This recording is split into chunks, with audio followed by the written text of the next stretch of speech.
mặt pangin nang ta nang jo harlek pha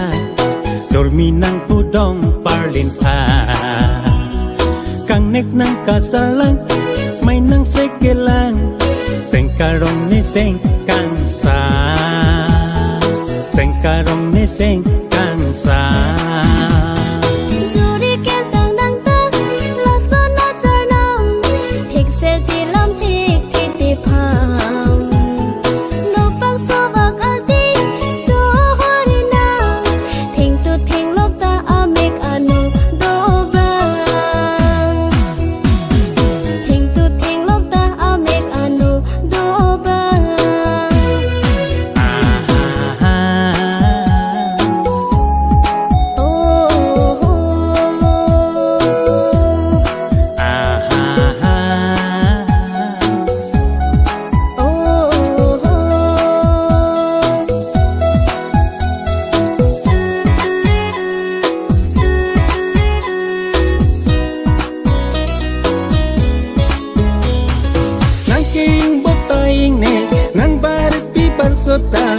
Aho pase asua awin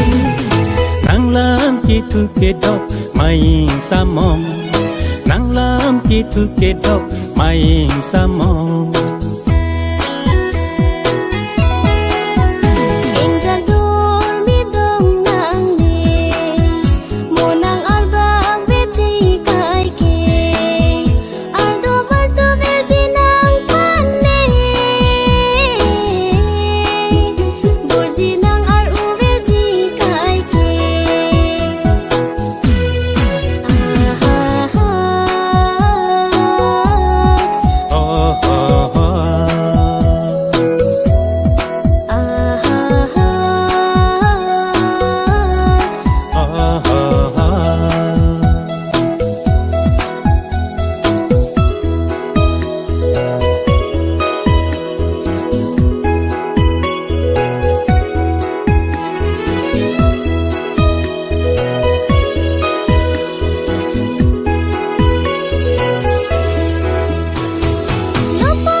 Pong hati ero eri ero pentendi